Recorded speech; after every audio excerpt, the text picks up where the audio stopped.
వచ్చునుగాక. మీ చిత్తము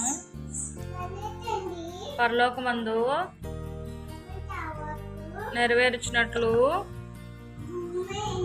భూమి యందును నెరవేరునుగాక. మా అనుదిన ఆహారము నేడు మాకు దయచేయము. మేము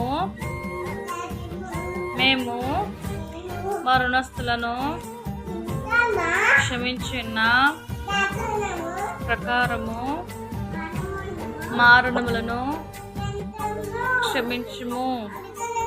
మమ్మును శోధనలోనికి తేక దుష్టుడి నుండి